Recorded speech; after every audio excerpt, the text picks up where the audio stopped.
intro today. We're not going to hear me go on and on.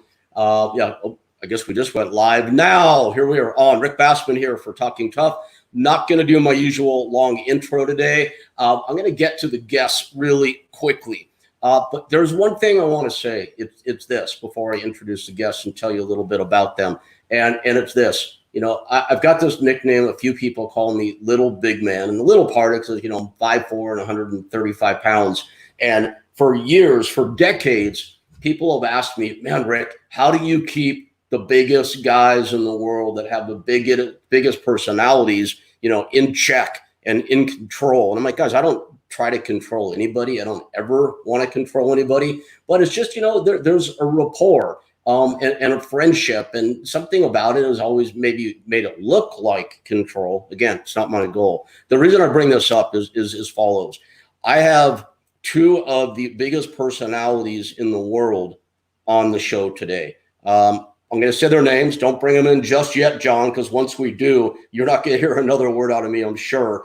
They are mixed martial arts and UFC legend Kimo Leopoldo. And there's so much to Kimo and his story beyond being a mega legend and icon in the world of mixed martial arts. And Andrew Bryniarski, who is a horror movie icon, and again, so much more than that. But the reason I brought up the idea of quote unquote control is I have zero ability to control anything these guys say or do. So when we open this room up, I'm going to tell you right now, it's probably going to go fucking haywire. That's why we booked the show this way today.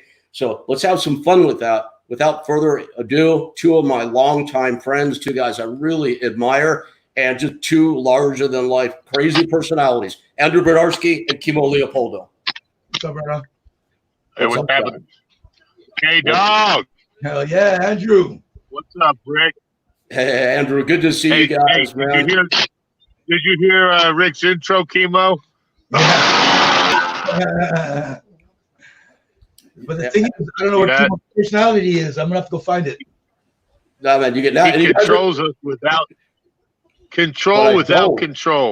Right. Right. Yes, my Zen warrior way here in the wilds of Maui. Shot collar you got on me? He just lets us go. I got my shot collar, so don't press those buttons anymore, right? You guys are really good friends, the two of you. Yeah. Yeah. Absolutely. We practice descent into chaos personally as fun. Hey, Rick. It's not new for us. We were friends before we knew each other, bro. What's that, Kimo? Sorry? Me and Andrew were friends before we met each other. Uh-huh. Yep. By reputation. The mana. Yep. The mana. The mana. Andrew Bryniarski, mountain man with mana. I love that, man. That's good. Kimo, I ironically live in Hawaii now, as you know. We switched places. You're in Southern California. I'm still trying to discover my mana, but maybe you guys will rub off on me a little bit today. That would be a cool thing. Right. I would appreciate it. Hey, so, Rick, guys, yes. You ever have anybody smoke on your guest as a guest before on your show? You know what? You're smoking marijuana. No, I don't. John, has anybody ever smoked weed on Talking Tough before? I don't know. No, definitely not. Andrew, you're your guest.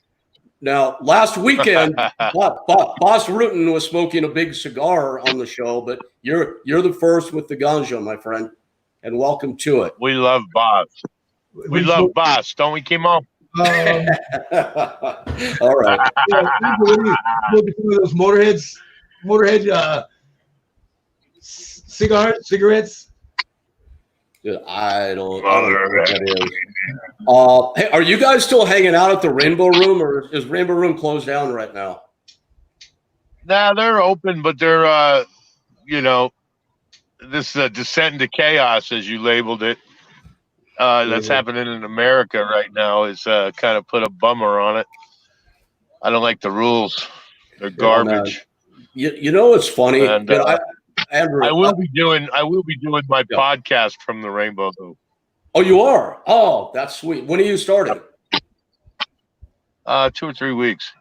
All right, cool. And I know that, look, I know Andrew Bryniarski is a man who controls his own destiny, so I'm sure you've got it all figured out. But if you have any questions at all, John, who's my producer, me, we're both pretty knowledgeable, man. We'd love to help if there's anything we can help with. Just thought I'd throw that out there. Yeah.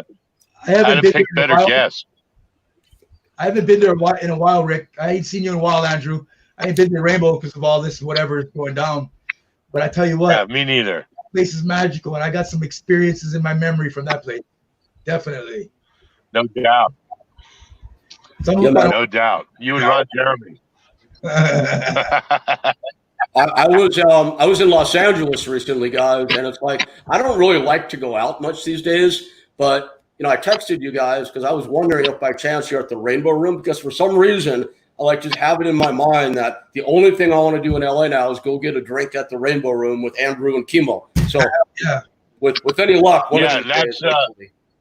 that's recommended as the #1 activity right now in Los Angeles. I don't doubt it. If you can get a pass for that, like you can, Rick, that is absolutely better than most things going on in this crumb bum city of ours right now with this garbage governor scumbag Garcia. Here we go. All right, I got to say this, guys. You know what?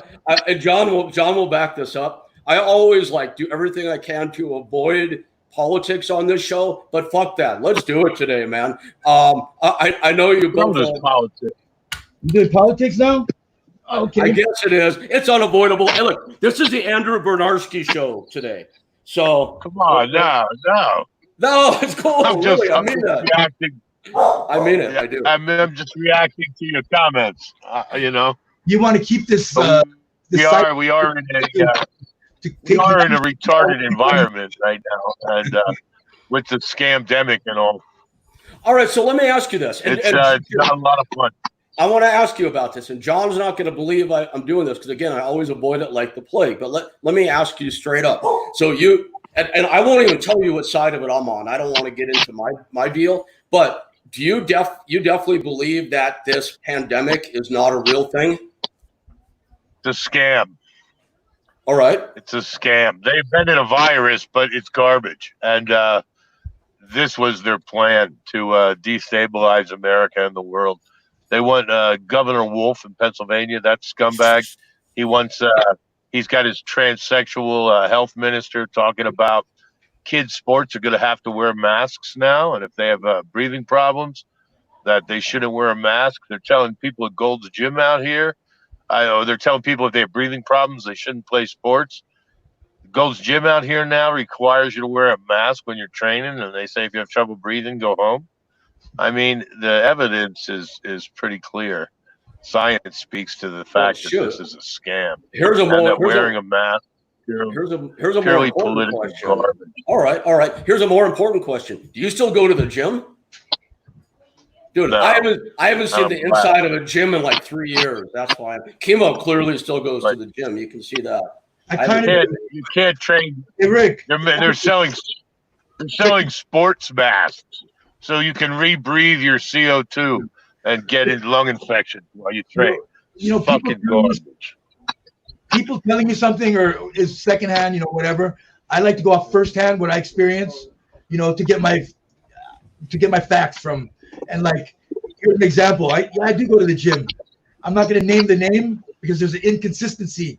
If this thing were for real, there would be, because everything would be consistency all the way around. Meaning franchises would have the same rules in this city as they would in a totally different city. Well, this gym, I swim because I swim. That's what I do. Well, in the one where I live, you can't go in there and swim. It's closed. Now in this other area, you gotta wear a mask. In this other area, which is maybe 20 miles away, you can go in. You can swim in your own lane, no mask. In the first place, you come up there and they give you they check your what is that? Your temperature. Other place they don't check your temperature. There's inconsistency there. No, I'll give you that, guys. I mean, if nothing else, everything is consistently inconsistent. That's for damn sure. Kimo, I came back to the Maui airport last week. I came back to Maui airport last week. I felt like it was in a third world country, man. It was incredible. Go ahead. You're up, please. Go up. No, when bro. you're trying to get Kimo to stay in his lane, You're inconsistent. chaos by having all three together. Come on now. It was quiet for a second, but he's risen to the occasion. All right. But you know what I want to bring up now? All right. Like when I go swimming, you're talking about math. When I go swimming, I need floaties because I'm not a very good swimmer. Oh. And I've been, Kimo, you know where this is going, right? Andrew, the closest I ever came to dying in my life, and I've had, as you know, like yourself, I've had a lot of near-death experiences. The closest, I almost drowned in Kauai. And that's because I was swimming with Kimo, man. You remember that, Kimo? Oh, yeah. I remember that. Hey, Kimo, you remember when you almost killed Rick? Well, it wasn't that Kimo did it. You remember when you almost drowned Rick? Rick, you can tell it. It's cool. I mean, Andrew, this was real. And you know what? I do want to tell it because I might have the story wrong after all these years. And if I do, tell me. But all Andrew, right. We were filming a demo for yet another hopeful reality series. And it was myself and Kimo, Adam Watts, who's a jiu-jitsu black belt, head instructor at my old gym, Taurus Kebab. Truly, I mean, Taurus to me was one of the most talented guys I ever met, native Hawaiian, big wave surfer, fighter, whole 9 yards. And a guy named Shava Greenlee, who's like the big wave surfing guru on Kauai. So we're walking, we're talking. Next thing you know, we stop and we're at the edge of this cliff.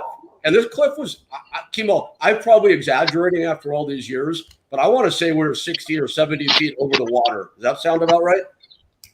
It was all right. I've jumped off a lot. You sure it wasn't about 15? You sure it wasn't about 15 feet, Rick? It was about 5 feet. 5 feet. Yeah. Well, I'm only 5'4", so my height perception is a little off. But it was pretty damn high. Hey, that's all right. Yeah, it was 13 and a half feet. All right. It was high. Put it this way, man. To dive off this thing, which Taurus did, you're hitting the water pretty hard, and then you've got a long swim to get back to shore. And Taurus dove off. Adam dove off. I'm standing there going, I don't want to dive off this thing, but I look pretty bad if I don't at this point. So I turned to Shava, and Shava goes, well, aren't you guys coming? And I think he was talking to Kimo and I both. And I'm like, dude, I don't know, man. I'm not a very good swimmer, and that's a long way back to shore. He's like, bro, don't worry. I got you. I'm a lifeguard. It's cool. I'm like, okay, great. So I jump off. I didn't dive. And when I landed in the water, I hit so hard, I blew my knee. And I started to swim and swim and swim. And the shoreline is getting further. It's not getting closer. There was a little bit of riptide. Sorry, Kimo? There's a little bit of a riptide. It's where the water's going out. There's a little bit of current. Yes, for sure. A little bit. Not a lot, but enough where you just weren't, at least I wasn't making progress. And Andrew, I didn't panic. But I remember clear as day going, wow, this is it. I've got nowhere to go. There's nowhere around. I'm about done. And right when I thought that, I saw Taurus turn around and start swimming back toward me. And Taurus rescued me. He definitely did. If he had not turned around, I positively would have drowned. And I remember laying on the beach, feeling a little embarrassed until I looked down about 50 yards and I saw a Kimo lying on the beach also. And then I felt a little better about myself because if I'm not mistaken, I think you were assisted out of the water as well, were you not? You're being very kind, Rick. I'm not giving it up. I'll give it up. But I don't have nothing to hide. I got things that happen good, things that happen bad. I'm me through it, thick and thin. I'm who I am. Yeah. Yeah. Hey, thanks for the trip. Thanks for the trip to Hawaii, Rick. I would love to have you, Andrew. I've got an empty house, man. Anytime, please. I mean that seriously. I would love to have you here as my guest. I truly would. It'd be a blessing and my pleasure, both, my friend. Absolutely, my brother. Oh, they love you, Hawaii, bro.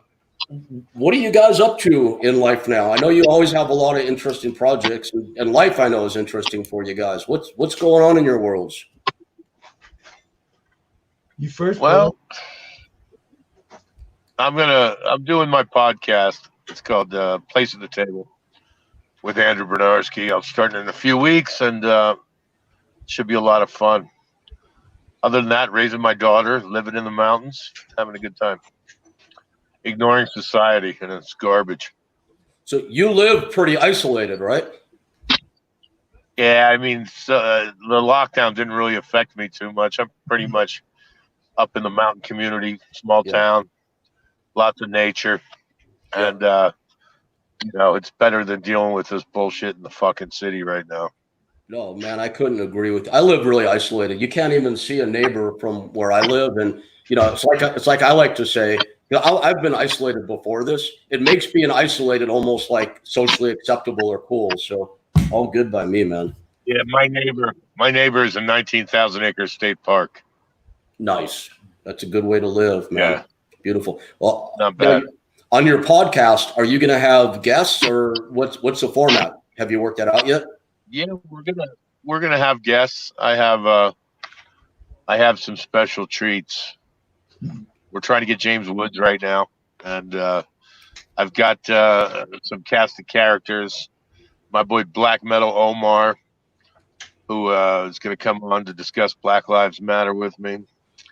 I've got this hot little Fox News type chick who you'll all enjoy, who's a little firecracker. And we're going to talk about politics, life, and everything else in between. Current events. So, Andrew, what do you think is going to happen in this country in November? Not what you hope, but what do you think is going to happen? I know you stay, people I know you stay up on this stuff. You're a lot more educated about it than I am, for sure. I don't know what's going to happen in November. What do you think? The Democrats are going to try to steal the election. It'll be their 32nd coup attempt. More bullshit. I mean, what I hope happens afterwards is I hope we start hanging these dirty politicians by fucking their necks until they're dead in the public square. Put it on pay-per-view.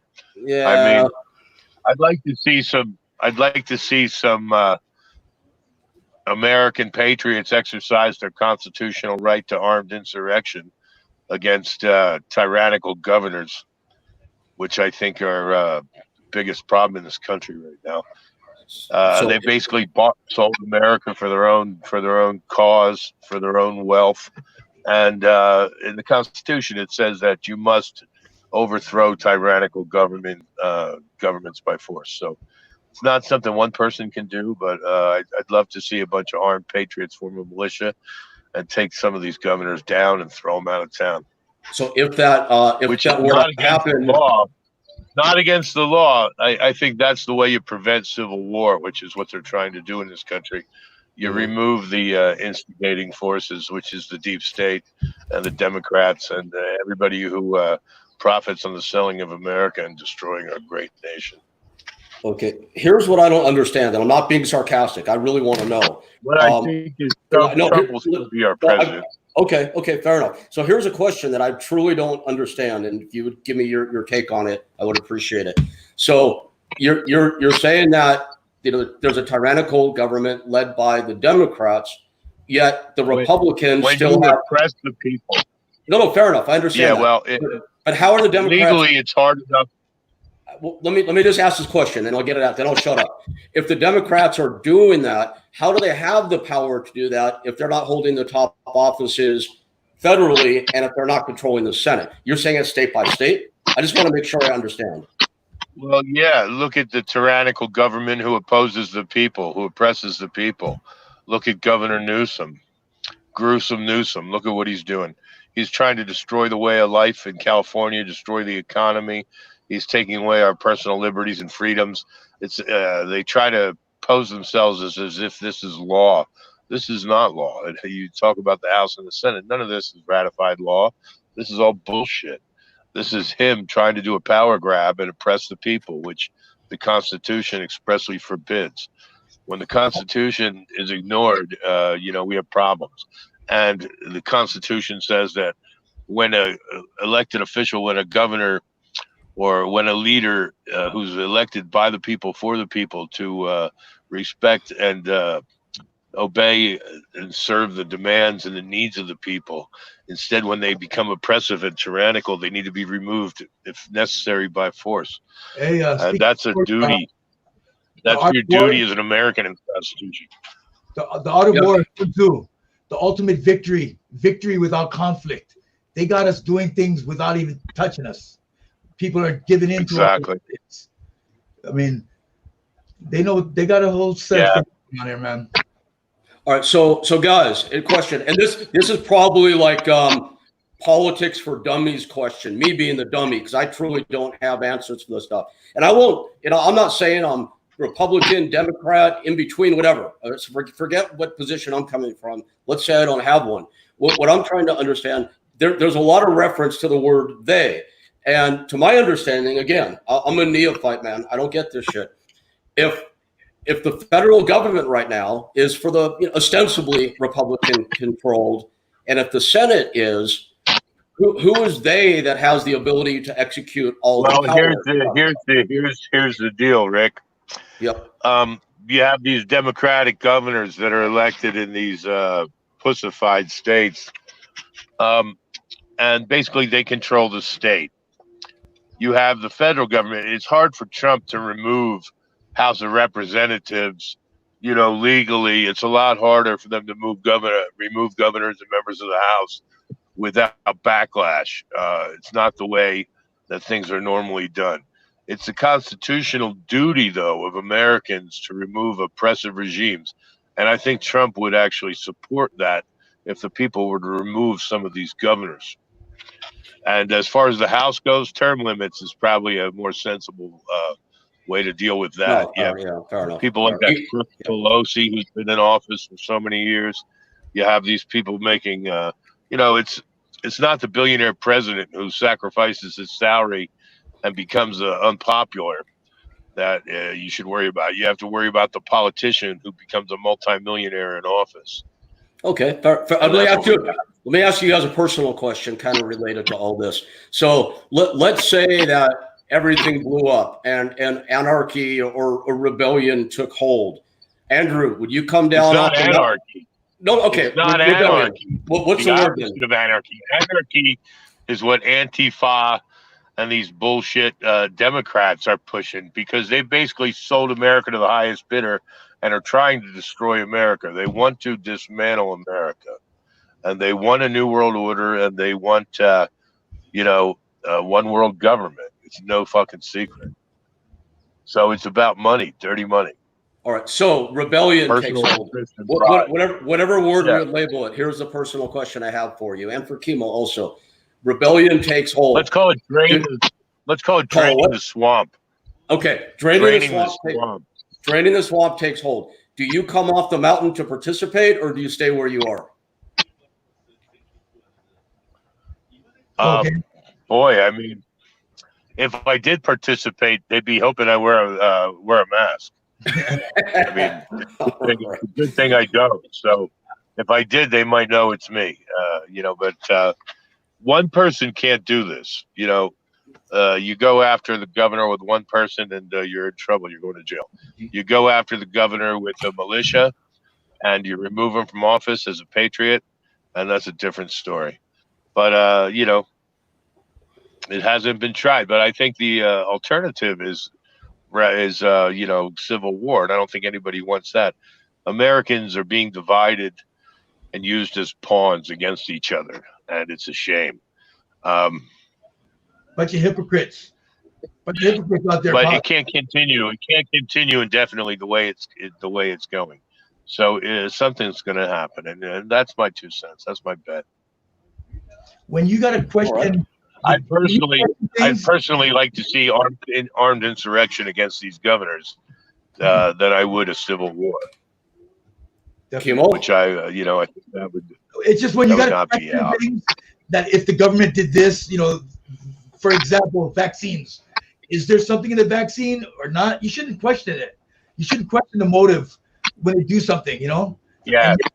Poison. Questioning it because let us poison you. They got bad past history. Histories, Hey, John, producer John, I gotta have a note to our producer. Please don't put any comments up on the screen, John, that are left or right, only because we do stay in the middle here, and we don't want to be seen, we being the podcast, as supporting either side. I want to hear every side, of course, but let's keep the comments that are on one side or the other off the screen, please. Thank you, guys. Go ahead. Yeah, I don't care about because Andrew, because I'll tell you, they were agreeing. The comments were agreeing with you, and I'm not saying that. That's great. John Orlandini, great guy. We actually had him as a guest yesterday. He's a very interesting guy. I didn't know what kind of audience that is. But here's the thing, guys. Here's my position. It may sound really apathetic or uninformed. My position is, like, say about this virus. I don't think we know yet. And what I mean by that is, I don't think we'll know for another couple of years till either no more people have died or millions of people have died. Hey, how real? You're never going to know. You're never going to know. It's so fake. You're never going to know how many people have died, because people die every day. But the numbers they're attributing to COVID are absolute fucking garbage. It's been proven. And that's, again, it's a scamdemic. It's a financial thing. You get $39,000 if somebody dies, if you're a hospital from COVID-19. And so they're, the George Floyd died. He had COVID-19 when he died. Did you see that? Yeah, I thought he was killed by police or in some reenactment thereof. But what do you get instead? He's got COVID-19 now. They tested him. Why? Because if he dies from asphyxiation, the hospital, they get a stipend, some little stipend. If he's got COVID-19 that time of death, the hospital gets $39,000 for processing it. And I mean, these are scams. Yeah, scams. They've gone into hospital after hospital and seen these empty hospitals that are supposed to be full. Bullshit. All bullshit. So do you think the George Floyd death was staged? No. There's a lot of evidence that points to the fact that it could be. I'm not going to get personally into that. All right. Not really my business. That's all I'm asking. That's all. You mentioned, so I want. But I think that police brutality is out of control. I think that all cops are bastards, and I think that knee on his fucking neck like that, if it was real, I think it's fucking disgusting. Oh no one. And, I don't think anybody disagrees with that. Jiu-jitsu. I'll say that. There's a rear naked choke. There's an arm choke like I got tagged. There's a bunch of chokes. There's no knee on your fucking neck in the fucking ring. See how that guy's knee was? Is your forearm on the guy's neck. It doesn't really choke you out, but it smothers you after a while. And all that pressure on you after a while, it'll knock you out. Now a knee. It's your carotid artery. So Kimo, go on. Kimo. So Kimo, how do you know anything about chokes? I don't understand. Oh man, I'm just trying to lighten things up a little bit here, guys. That's like asking Don Fry how to for defense tips. All right, that was cool. Guys, what else? Let's talk about something fun like midgets or something. It's great. So what have you been up to lately, Rick? You know what I'm doing, guys? I don't really do anything. I hang out in my house on Maui with my 3 pit bulls. My number 1 dog, Ramon, Kimo. Ramon passed a couple months ago, and I'm processing that. That's hard. But guys, we've all been to the bottom. We know that. The 3 of us have all been to the freaking bottom. And I had a pretty bad to the edge. Yeah, I had a pretty bad look down. I had a pretty rough 10-year run, guys. And it's like when I got to Maui, and I kind of like decompressed, and I'm still decompressing 2 years later. I'm living up here, enjoying being like in solitude with my dogs. I'm working on my podcast. I'm doing a lot of service work these days. And dude, seriously, I'm just trying to be a better person and trying to help people any way that I can. That might sound a little like a fantasy life, or it might sound like not being very engaged in these divisive and challenging times. But man, I'm just trying to toe the middle road and do my best I can by everybody. That's my answer for you. Take the red. Take the red too. You got aloha. That's aloha. You got some Hawaii rubbing off on you, bro. Laid back, chilling. Good weather, good food, good people. Yep. Yep. Pakalola. Kimo, Tom Erickson is watching. Tom Erickson, the big cat, says hello to you. I wanted to pass that on. Oh yeah. Always like Tom, of course. Yeah. I know Tom was platinum Flat top. Absolutely, man. Hey, Tom Howard, shout out. Oh, what name did you say, Rick? Tom Erickson. Okay, big guy, wrestler, Tom Eric. mean cat. Yeah, I know who he is. Yeah. You see how I got serious right there? That's called respect. Respect, brother. Absolutely. Yeah, no doubt about that. He's a really good dude too. Yeah. So Andrew, the people that you were talking about for your podcast, like the girl you talked about, are they going to be like regulars on your show? Are you putting a whole crew together, or are these guests? We'll see. We'll see how interesting they are. But I mean, it's a concept that I'm working on. It's kind of a whack pack. You know, I lost a lot of friends there, baby. No time to look around. Yeah, that's right. Well, Kimo, what are you up to, man? You're living in Los Angeles. What's going on in your world, my friend? What's up? What's down? Is it GE? Is it Tesla? I'm doing stocks. I'm doing the market. Duh. Can't you tell? Don't judge. Short. Don't judge a book by its cover. All that good stuff. So right. How you feeling physically and all that? You look like you're in good shape. Everything cool? I know how to front it off real good, bro. I know how to, do just enough to maintain what I put all my life through, So I know. Yeah. Hey Rick, I might have Kimo as a guest to do stock tips. I might have him. I might have just added him to my whack pack repertoire. Oh yeah, Kimo, are you for real? Have you been playing the market? Are you trading, or is Andrew messing with us? Over a year now. Oh, yeah. Oh, you have. Yeah. Kimo, Eddie Millis, our good friend Eddie Millis, gets up every morning at 4 a.m. and does that. That's like his whole life these days. That's Rick, it I get up 4 trips a.m. out. You guys are doing. Well, No, Kimo doesn't get up. I don't even try Kimo to. doesn't get up. He just starts at 4 a.m. No, man, something about the market just winds me up at 4 a.m. I don't use no alarm clock. It just, right to the, get that. That's because you ain't sleeping, fool. No, I am. I used to sleep till 1 o'clock every day. All right, world, you heard it here first. You can get your stock tips from Kimo Leopoldo. I am probably going to hit you up on that, man, because like everything else, I don't know anything about that either. But I'd like to learn at this old age, because if I can just stay home and not leave and support my dogs, I'm happy, It's definitely potential. Amen to that. There's a lot of volatility, in the market. That's where the money's at, the ups and downs. And the more it does it, the more it's like a roller coaster.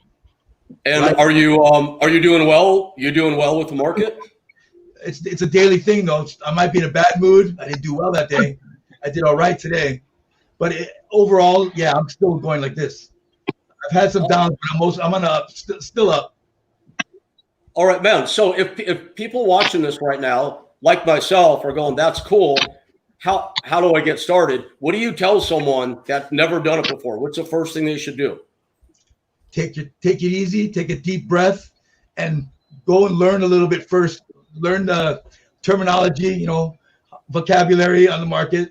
Learn what they mean, the definitions of things like shorting a stock, which means you're thinking it's going to go down. So you got to know the terminology to kind of understand your surroundings, and then familiar yourself by doing there's platforms now, trading platforms that use paper money. You ain't using your cash, and so you learn how to get technique, strategies.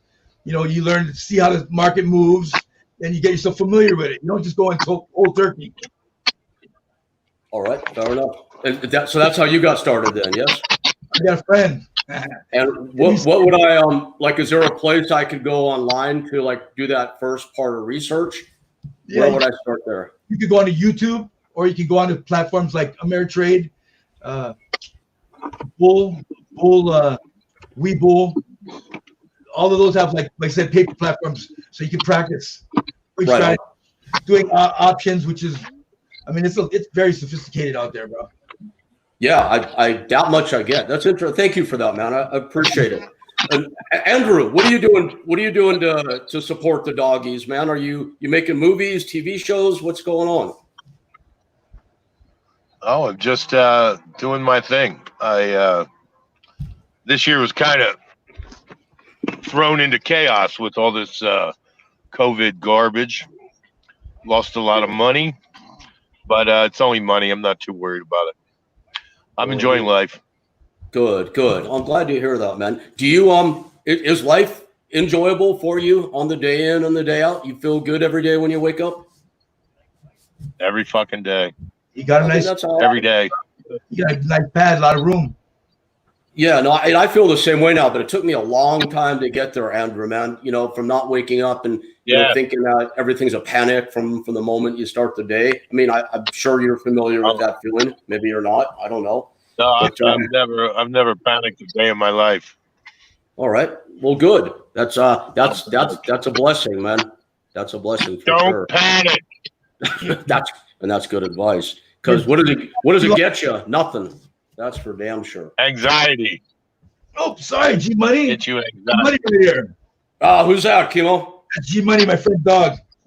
He wanted his little spot in the drawer. He kicks it in the drawer. Oh, that's killer, man. Yeah. So, Kimo, now, before we got on the air today, you were saying you are going to get another dog, or you're not going to get one? No, I've had 2 dogs, you know, all that time and all that with them. I mean, I'm glad and I enjoyed them and I have memories with them, but I'm not going to put myself through that ever again. It's too much. Dude, it's fucking brutal, isn't it? Yeah, it's brutal. I'm still crushed that Ramona's gone. It's only 2 months, but I mean, I've talked to people that are, you know, 5 years, 10 years past a dog passing, and they're still in that space. My little man was about over 5 years. I still have dreams and wake up. Oh, he's not here. Yeah. Yeah, man. I think that's this will probably sound blasphemous, but I think it's kind of like God's cruelest design, really, that we get these amazing creatures in our life, and when they come in, we know they're going to be gone way too early. I mean, we know that going in, we still subject ourselves to it, but I guess it's just our nature. I don't know. That's called heart. Not everybody has heart like that, Rick. Come on now, you know this. Yeah, well, you and I and Andrew are all dog people, man. I mean, Andrew, you had like 15 dogs at one point at the most, didn't you? Oh, they weren't mine. I was rescuing them and doing fosters. You know, well, you were taking care of that many at one time, though. More than that.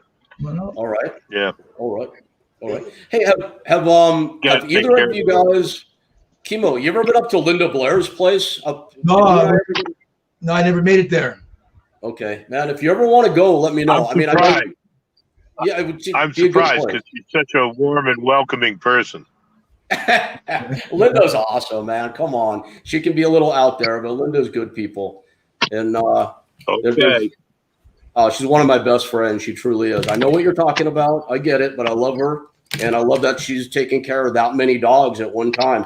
And I always like bringing people up there just to see the work and to see the pups. It's a pretty cool experience. That's all. Look, the lighting just kind of gave me a French goatee now. You see that? Changed it up a little for the show. It's a good look for you. The lighting before was right across your chin, so you actually looked like Santa Claus for a while. Your beard was white. Yeah, I know. You couldn't see anything else. That was awesome. I saw that. Yeah, that frameworks, that one. Reggie. Beard lives matter. So, Kimo, who are you in touch with amongst the old crew these days, man? You talking to anybody? No, man. I'm just. Where's Taurus Kebab? I haven't talked to Taurus in a long time. I haven't talked to him in a while. I got me a new bike and I just been riding, and I ain't really been hanging out with anybody. I just been riding, just going. You get my mind. Go for it, Rick. Where you been riding? Like around town? You taking road trips? What are you doing? Just I go on a map. I open it up on Google. I see something green. I open that window and I find out where it's at, how to get there, and I just go for a ride. Just random. No set destinations really. I always thought it'd be really cool Right. to do a reality show like called like Road Dogs or something like that. Like you, Andrew, a couple guys getting on bikes and just cruising it. I know it's kind of sort of been done in a bunch of different ways, but that'd be pretty cool. Just a Yeah, random you thought. got to be cooler. If you're cooler than Norman Reedus, it'll work. What if you don't know what your meat is? Right What if you Got don't know it. what it is? He's got the show Ride Yeah, Ride with Norman Reedus. it is like that, isn't it? If you remember, we pitched that show years ago. Not like we had the idea first, and we were close at one point, but you know how that goes, Andrew. You've been in television and movies for so long, you know how that goes. Andrew, take over, man. That's the way it used to work. That's the way it used to work. Now with podcasts, you can do whatever you want. You don't have to wait or pitch anything to anybody. You just do what you want to fucking do. So if much better state of affairs. So what other projects, like if you could put any show on TV right now, what would you put on? What's in that brain of yours, man? What would I put on? Yeah. What would your I just look at the show like in the same way. We'll find out soon enough. Fair enough. We'll find out soon enough. I mean, I don't know. There's some things that I'd like to do. I want to start the podcast first to see how that goes, and then what kind of hijinks follow after that. We'll see. But I think TV is pretty much not where you start anymore. I think you start with podcasts and do your own content.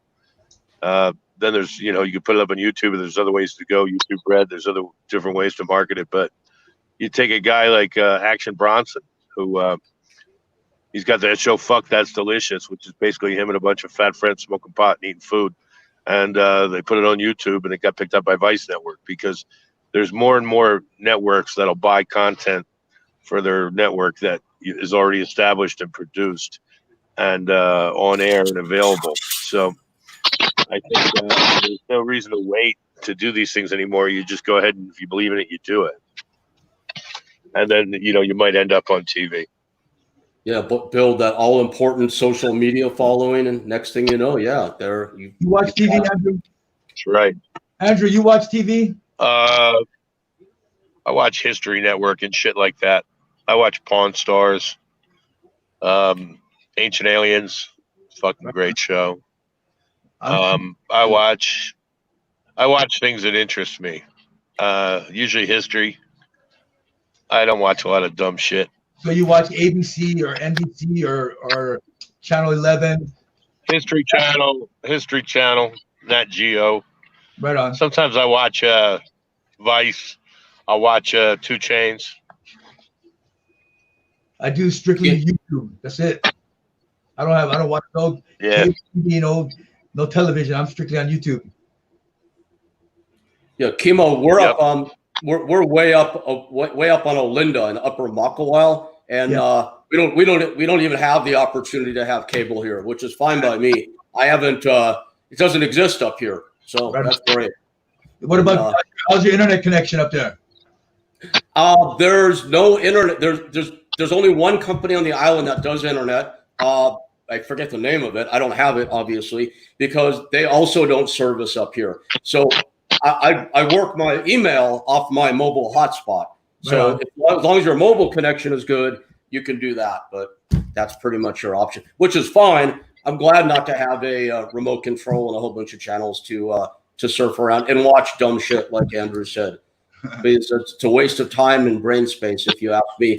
Pretty interesting world out there these days, and a lot of ways to get information. And Andrew, I totally agree with you, by the way, starting with the podcast, man. That's the way to go these days. You can control your own destiny. And I know you've always been a guy who's controlled your own destiny.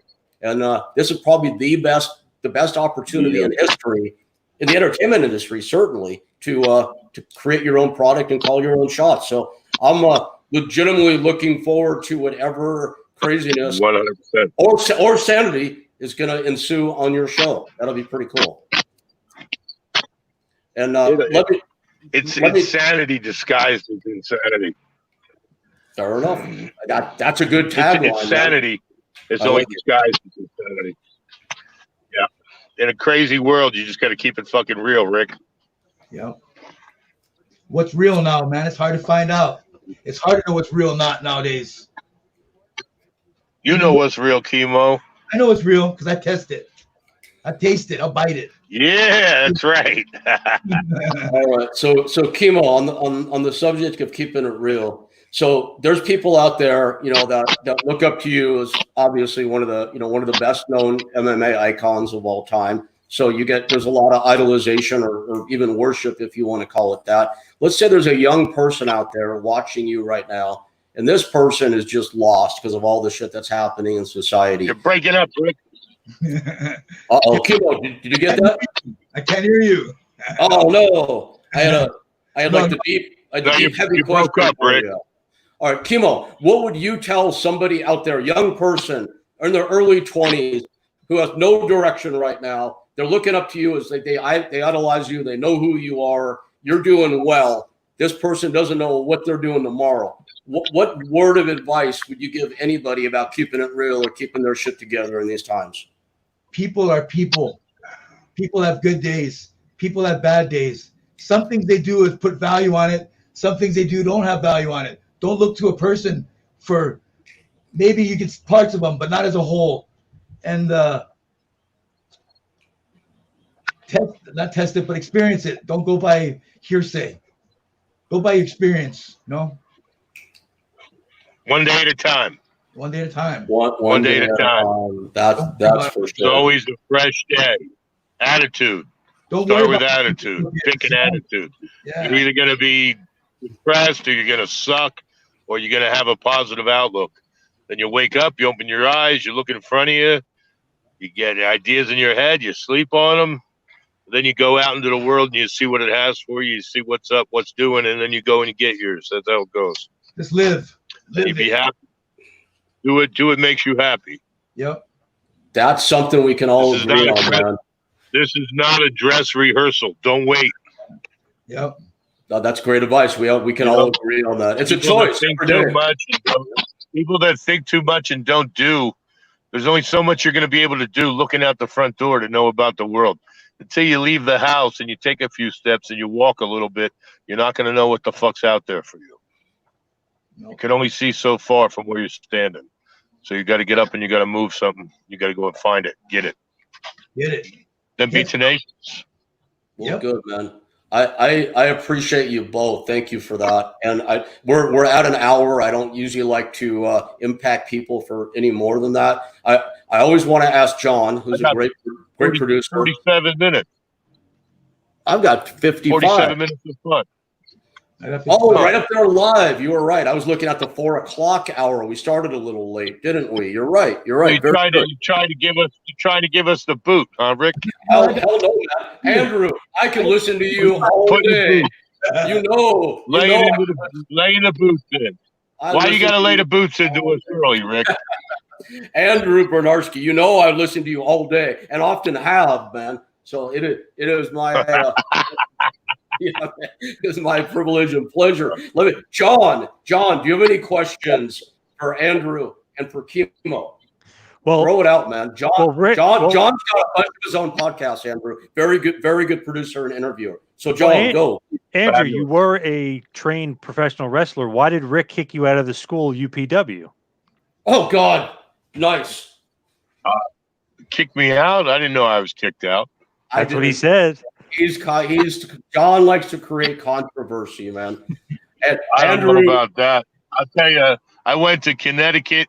I worked with Tom Pritchard. I got in a ring with Giant Silva. They told him to go to the top rope. They told me to take a drop kick from the center of the ring with Giant Silva. I took a drop kick from Giant Silva. I went back about 100 miles an hour to the top rope. Backwards, my plan was to push down on the back ropes and flip out on my feet facing the ring. And whoever set the ring up, I don't know if this was intentional, but the ropes were loose. And the rope went all the way down to the ring apron. I barely flipped out, smashed my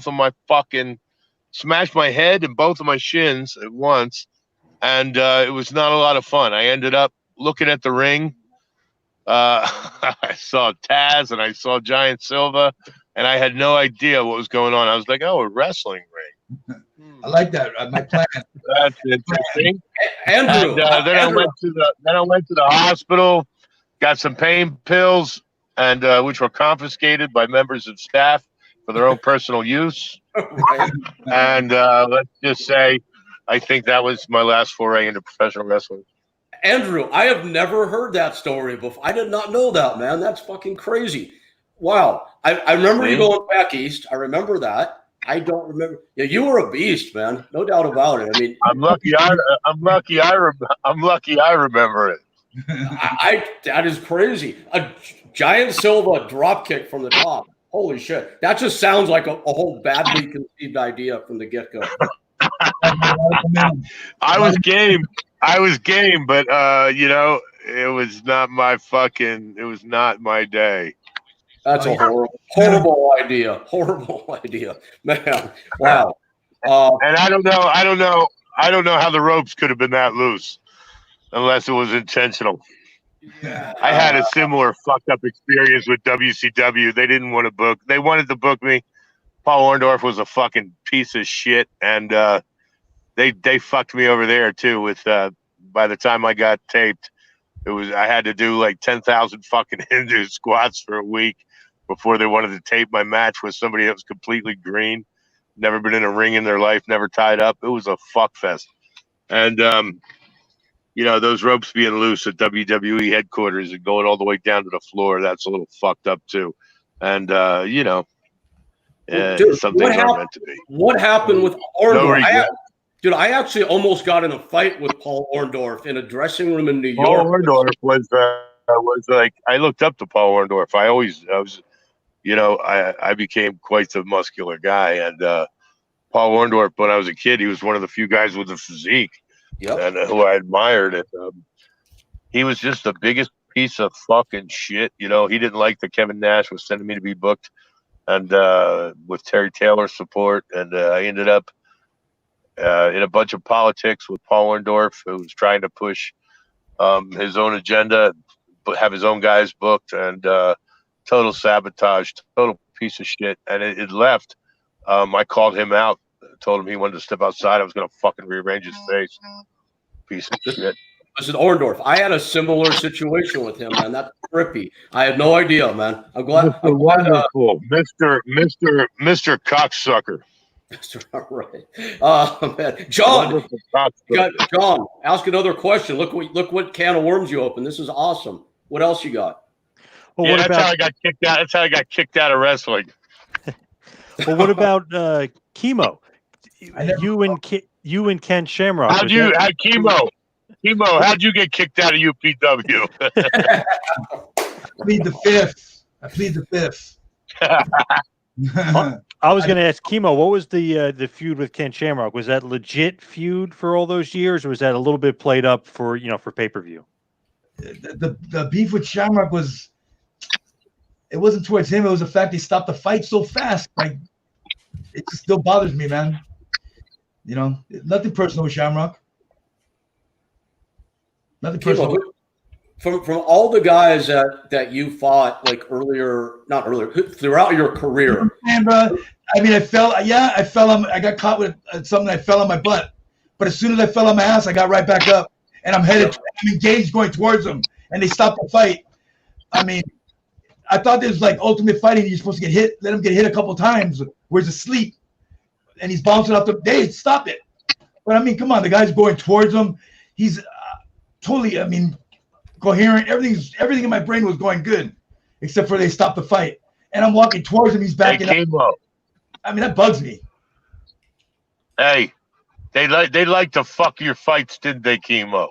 Yeah, like Bob Sapp. That's another one that fucked with me for years. I told you. I'm still not over.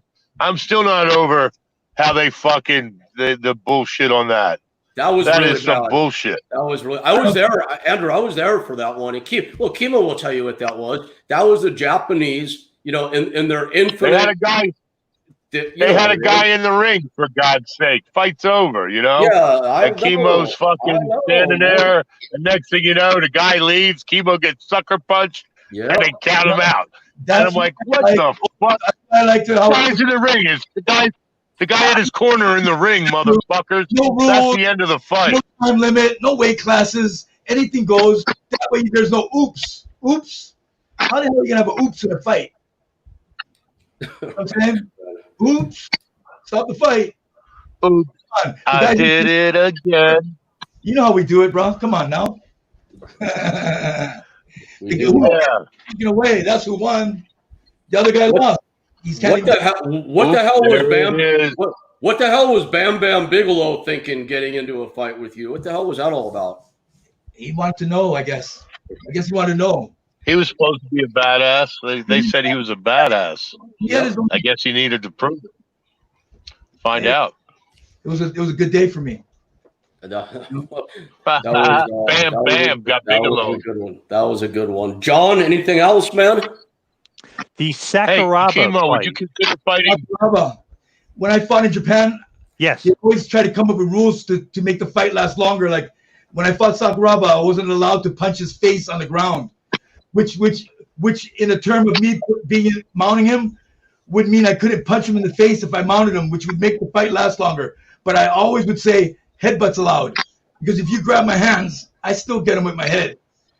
And so like when he balled up and went in that turtle position, which is trying to buy time, and I almost, you can see in the tape, I'm about to hit him in the face, and I open my hand and I hit him like that.